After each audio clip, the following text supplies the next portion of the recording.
Hello mga kamong, may buntag yung tanan diri ding dapita kay ako na puding gipanguha mo mga bulingon ug akong gilain-lain mga short ug mga sinina nga mga dikolor para dili siya magkasagol-sagol. Ug diri dapita kay ako na puding nagibutang sa planggana kay para masugdan na pud ako waswas nya diri dapita kay na pa may mga daghang buling ug hugaw diri dapit sa among pultahan so muna ako puding nagisilhigan usa ta magsugod og laba para limpyo atong paglaba. Diri dapita kay nisode kog balik sa kwarto kay akong gikuha ang uban pang bulingon kay ang uban na ning bulingon na ani sa CR so munang sama na lang ani mga short ug mga sinina nga dikolor.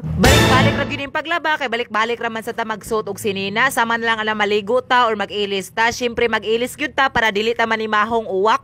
Ug dirang dapita kay nakumpleto naman ang mga bulingon diri sa atong atubangan sumo nang ato na pud nang gisugdan dira gwas. Kaning mga short kay ako ra ni siyang brushan og kusok-kusuhan ug kaning mga sinina kay ako ra ni siyang i-washing kay while nag-washing ta naa sa tagilabhan diri para dali ang trabaho mahuman. Ubay-ubay gyud ni mga labhono na to diring dapita kay usahay dili gyud ta perminti makalaba kay usahay musuol ning atong katapulan. Pero kung magtinapulan na lang kahangtod sa kahangturan wala gyud kay mahimo ug wa kay masugdan sa imong kinabuhi. Dirang dapita kay nahuman naman kog laba sa mga short sumo nang nisakan ako dira sa hagdanan kay para manghayhay nako sa baba. Pagkahuman ako hayhay sa mga short naong reveal sa ta kay murag naluya naman atong kamera kay naapil man ni siya nako puso-puso sumo nang nauna ni siya gwaswas sumo nang nauna pud ni siya hayhay. May gani nga niinit og pag-ayo kay para atong mga gipanglabhan dali ra pud siya mauga. Dirang dapita kay nahuman naman ato washing ang mga sinina sumo nang ato na pud din ang gihinay-hinayan dira gwaswas. Pag human og waswas gihayhay na pod tuyok-tuyok ra gyud ning paglaba pero ambot lang aning tawhana unsay nakaon ani niya kay perti mang yung aptika. Kay naamay nalimtan og laba nga short sumo nang ato na pud din ang gilabhan kay para mahayhay na pud na siya.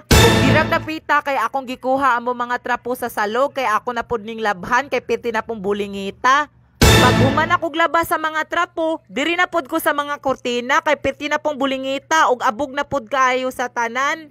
Kining paglaban ako diri sa mga kortina, ako ra ni siyang i-upload sa part 2. Ug dirang dapita kay ako na pud din ang gisugdan og limpyo among CR kay perti na pod siyang hugawas sumo na ako na pud din ang gibrasan iyang bawl para mo limpyo og musina. Pagkahuman ako limpyo sa CR, diri na pud ko sa kwarto namo sumo nang ako na pud din ang gipamilo para dili siya magkayamukat sumo nang pagkahuman ako pilo pagtaktak sa mga abog sumo nang diri na pud ko sa silingpan ug akong gitrapuhan kay bati gid kaayo sa tanan nga maghigda-higda ta nga ang atong silingpan perting ituma. Dirang dapita kay perti na pong kalata diri among lamisa sa kwarto sumo nang ako na pud din ang gisugdan dira og trapo og arrange kay para malimpyo og wala gid siya abog. Nahuman na pud din ako og taod ang mga kurtina nindot gid kayo tan-awon sa mata nga limpyo og bag-ong laba. Worth it ra gid ang kakapoy kung makita nimo nga ingon ani na ang resulta sa imong gibuhat. Nahuman ako didto ako na pud din gihugasan kay perti na pong aboga ug ako na pud din siyang kiskisan og steel wool kay hugaw gid kay tanan kay namilit ang mga semento sumo nang perti gid kong tuwad-tuwad dira dapita og kuskus kay gahi gid kay tanan. Murag wa na gid ko kasabot sa akong pormada ba lingkod barog tuwad hupo dira dapita kay nahuman na din ako hugas ang baril no. Grabe gid kaayo kakapoy dining maghugas og baril samot tag mga semento nga grabe kay kapilit.